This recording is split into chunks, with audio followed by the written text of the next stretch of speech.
నమస్కారం. బీఆర్కే భక్తి ఛానల్కి స్వాగతం. నేను మానస. ఈరోజు మనతో పాటు ఉన్నారు ప్రముఖ ఆధ్యాత్మికవేత్త, జ్యోతిష పండితులు, professor and doctor Mullapudi Satyanarayana Murthy గారు. గురువుగారిని అడిగి విశ్వవసునామ సంవత్సరంలో 12 రాశుల వారికి ఎలా ఉండబోతుందో గురువుగారిని అడిగి తెలుసుకుందాం. నమస్కారం గురువుగారు. నమస్కారం మానస.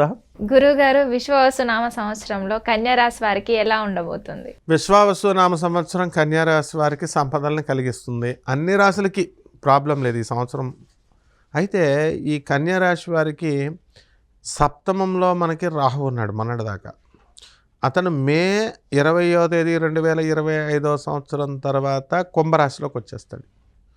కుంభరాశిలో ఉన్నటువంటి శని మార్చి 29, 2025 సంవత్సరం తర్వాత మీనరాశిలోకి వస్తాడు.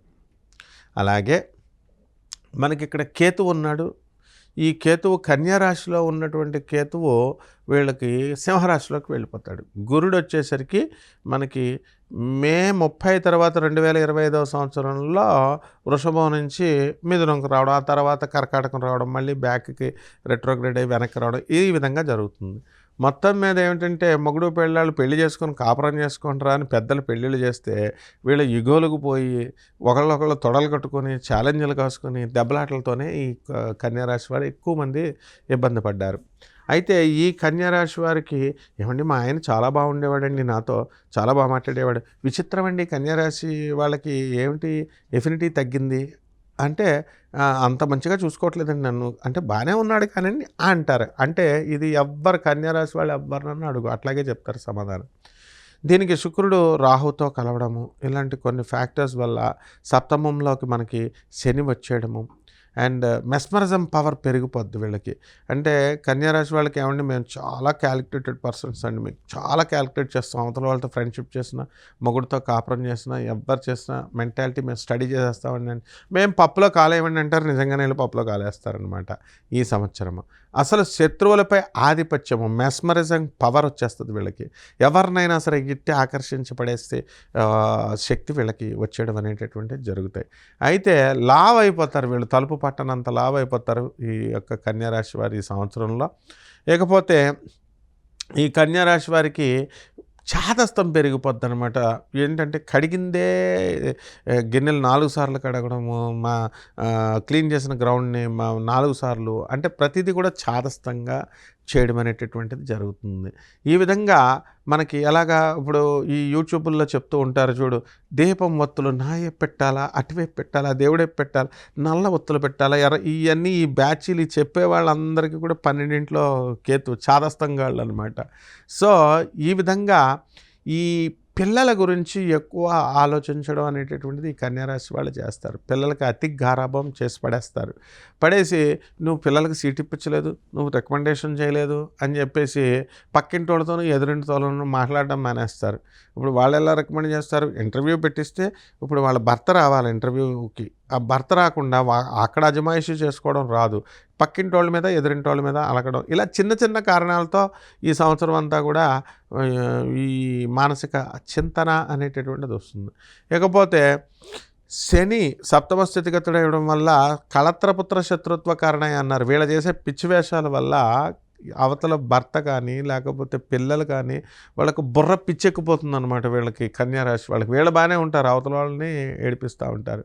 ఆ విధంగా స్థిరత్వం అనేటటువంటిది తగ్గిపోతుంది కన్యారాశి వాళ్ళకి. అలాగే సినిమాల్లో మంచి మంచి సినిమాలు సూపర్ హిట్లు అయిపోతాయి. ఆ తర్వాత ఈ హీరోలకి మంచి అధిక ప్రాధాన్యత, బాగా ధన సంపాదన అనేటటువంటిది ఉంటుంది. వడ్డీ వ్యాపారాలు చేసేటటువంటి వాళ్ళకి తిరుగులేదు వీళ్ళందరూ కూడా. అండ్ డాంబికమైనటువంటి ఆచారాలు అనేటటువంటిది వీళ్ళు ఎక్కువ చేస్తారు. అంటే చూపించుకోవడం వాళ్ళ ఫ్రెండ్స్ ముందు, ఈ విధంగా ఈ యొక్క కన్యారాశి వాళ్ళు చేయడం అనేటటువంటివి జరుగుతాయి.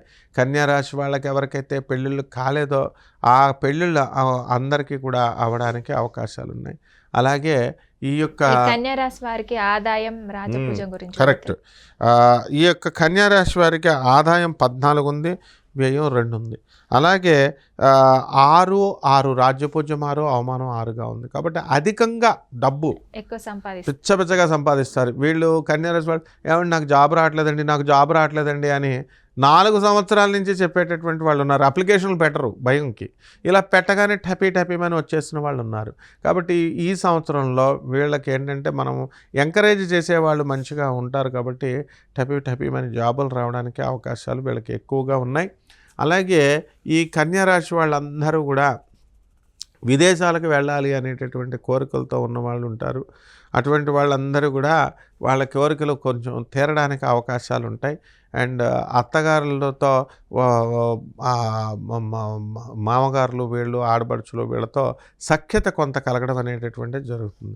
వీళ్ళ అత్తగోడల సమస్యలు ఎలాగా ఉంటాయంటే, ఇప్పుడు అత్తగారు మా కోడలు మా ఇంటికి రావట్లేదండి, కన్యారాశి అత్తగారు చెప్పేది.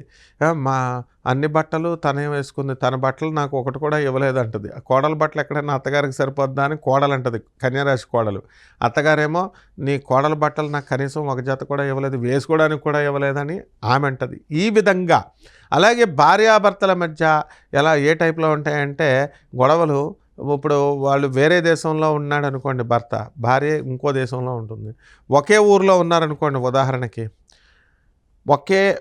భార్య వేరే ఇంట్లో ఉంటుంది, భర్త వేరే ఇంట్లో ఉంటాడు. ఒకే ఇంట్లో ఉన్నారనుకోండి, భార్య వేరే ఇల్లు, భర్త వేరే ఇల్లు.